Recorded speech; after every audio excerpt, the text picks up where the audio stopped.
Hello, ഇന്നത്തെ നമ്മുടെ video എന്ന് പറയുന്നത് ഒരു ബാത്തിങ് പൗഡർ അല്ലെങ്കിൽ ഈ ഒരു പൗഡർ ഉപയോഗിച്ചിട്ട് നിങ്ങൾക്ക് ഫേസ് വാഷ് ചെയ്യുക, അതേപോലെ പാക്കായിട്ട് ഉപയോഗിക്കുക, എങ്ങനെ വേണമെങ്കിലും ഇത് യൂസ് ചെയ്യാൻ വേണ്ടി പറ്റും. കുറച്ച് കാലം നിങ്ങൾക്ക് ഉണ്ടാക്കി സൂക്ഷിക്കാൻ വേണ്ടിയിട്ടും പറ്റും. നിങ്ങൾ സാധാരണ സോപ്പോ ഫേസ് വാഷോ ഉപയോഗിച്ചിട്ട് മുഖം കഴുകുന്നതിനേക്കാളും എത്രയോ നല്ല റിസൾട്ട് കിട്ടുന്ന ഒരു പൗഡറാണിത്. സാധാരണ എല്ലാവരുടെ വീട്ടിൽ അവൈലബിൾ ആയിട്ടുള്ള സാധനങ്ങൾ പൊടിച്ചുണ്ടാക്കുന്ന ഒരു നല്ലൊരു ബാത്തിങ് പൗഡർ എന്ന് പറയാം, ഫേസ് വാഷ് എന്ന് വേണമെങ്കിൽ പറയാം, അല്ലെങ്കിൽ നമുക്കിത് പാക്കായിട്ട് ഉപയോഗിക്കാം. അപ്പോൾ ഇതെങ്ങനെയാണ് തയ്യാറാക്കുക എന്നുള്ളത്, എങ്ങനെയാണ് ഉപയോഗിക്കുന്നതെന്ന് നമുക്ക് വീഡിയോ കാണാം. അപ്പോൾ ആദ്യം തന്നെ ഒരു മിക്സിയുടെ ജാറ് നല്ലോണം കഴുകി വൃത്തിയാക്കി തുടച്ച് ഒട്ടും തന്നെ വെള്ളമില്ലാത്ത രീതിയിൽ ഡ്രൈ ആക്കി എടുക്കണം. അതിലേക്ക് നമ്മളൊരു 3 ടേബിൾ സ്പൂണോളം ചെറുപയർ ആഡ് ചെയ്ത് കൊടുക്കാം. എല്ലാവരുടെ വീട്ടിലും ഉണ്ടാവും ചെറുപയർ, അതൊരു 3 ടേബിൾ സ്പൂൺ ആഡ് ചെയ്ത് കൊടുക്കാം. അതിലേക്ക് 2 ടേബിൾ സ്പൂണോളം ഓട്സ് ആണ് ഞാൻ ആഡ് ചെയ്ത് കൊടുക്കുന്നത്. സാധാരണ ഓട്സ് കേട്ടോ, ഓട്സ് ആഡ് ചെയ്ത് കൊടുത്തിട്ടുണ്ട്. അതിലേക്ക് 1 ടേബിൾ സ്പൂണോളം കോഫി ആണ് ഞാൻ ആഡ് ചെയ്ത് കൊടുത്തില്ല. ഏത് കോഫി വേണമെങ്കിലും നിങ്ങൾക്ക് യൂസ് ചെയ്യാം കേട്ടോ. അതും കൂടി ആഡ് ചെയ്ത് കൊടുത്തതിന് ശേഷം നന്നായിട്ടൊന്ന് പൊടിച്ചെടുക്കണം. നല്ല രീതിയിൽ തന്നെ പൊടിയാക്കി എടുക്കുക.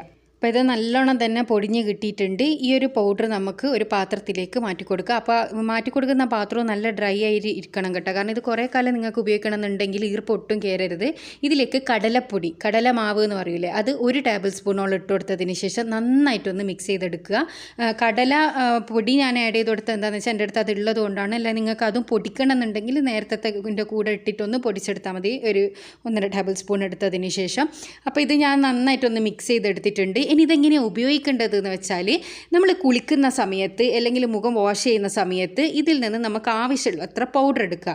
പൗഡർ എടുത്തതിന് ശേഷം ഇതിലേക്ക് റോസ് വാട്ടറോ പാലോ തൈരോ ഉപയോഗിച്ച് നിങ്ങൾക്ക് ഇതിനൊന്ന് നമ്മുടെ ആ ഒരു ഫേസ് പാക്കിൻ്റെ കൺസിസ്റ്റൻസിയിലേക്ക് മാറ്റിയെടുക്കുക. നിങ്ങൾ ഓരോരുത്തരുടെയും ഫേസിന് സൂട്ടാകുന്ന, അതായത് സ്കിൻ ടൈപ്പിന് സൂട്ടാകുന്ന ഏത് സാധനമാണെന്ന് വെച്ചാൽ, ഓയിലി സ്കിന്നാർ, ഡ്രൈ സ്കിന്നാർ, സെൻസിറ്റീവ് സ്കിന്നാർ എല്ലാം ഉണ്ട്. അവർക്ക് പാല്, തൈര്, റോസ് വാട്ടർ ഇങ്ങനെയുള്ള ഏതാണ് സൂട്ടാകുന്നതെന്ന് വെച്ചാൽ അത് യൂസ് ചെയ്ത് ഇതേപോലെ ഒന്ന് കലക്കിയെടുത്തതിന് ശേഷമാണ് നിങ്ങളിത് യൂസ് ചെയ്യേണ്ടത്.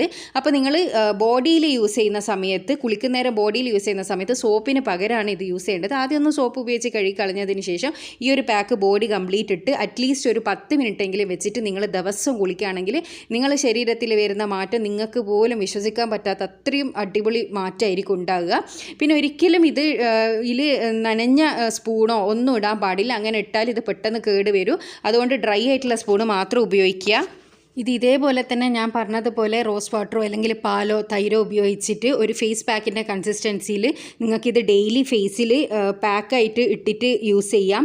അതേപോലെ തന്നെ നിങ്ങൾ സാധാരണ മുഖം കഴുകുന്നതിന് സോപ്പ് ഉപയോഗിക്കുന്നതിന് പകരം ഈ ഒരു പാക്കിൽ കുറച്ച് റോസ് വാട്ടറോ പാലോ ഉപയോഗിച്ചിട്ട് ഒന്ന് മുഖത്തിട്ടിട്ട് കഴുകി കളഞ്ഞാലും മതി. അതായത് ഫേസ് വാഷ് പോലെ യൂസ് ചെയ്യുമ്പോൾ. അപ്പോൾ കുളിക്കുന്നേരം യൂസ് ചെയ്യേണ്ടത് ഞാൻ പറഞ്ഞു തന്നിട്ടുണ്ട്. അപ്പോൾ എല്ലാത്തിനും പറ്റിയ നല്ലൊരു പൗഡറാണിത്. നാച്ചുറൽ ആയിട്ടുള്ള സാധനങ്ങൾ മാത്രമേ ഉള്ളൂ. അപ്പോൾ എല്ലാവരും ഒന്ന് ട്രൈ ചെയ്തൊക്കെ ഉറപ്പായിട്ട് നല്ല അടിപൊളി റിസൾട്ട് ആയിരിക്കും ഉണ്ടാവും. മുഖം ഉൾപ്പെടെ ശരീരം മുഴുവനും നിറവാക്കാൻ സഹായിക്കുന്ന നല്ലൊരു പൗഡറാണിത്. അപ്പോൾ എല്ലാവരും ട്രൈ ചെയ്തതിന് ശേഷം റിസൾട്ട് അറിയിക്കാൻ വേണ്ടി മറക്കരുത്. ഇതുപോലുള്ള യൂസ്ഫുൾ ആയിട്ടുള്ള വീഡിയോസ് ഒരുപാട് ഞാൻ ചാനലിൽ ഇട്ടിട്ടുണ്ട്.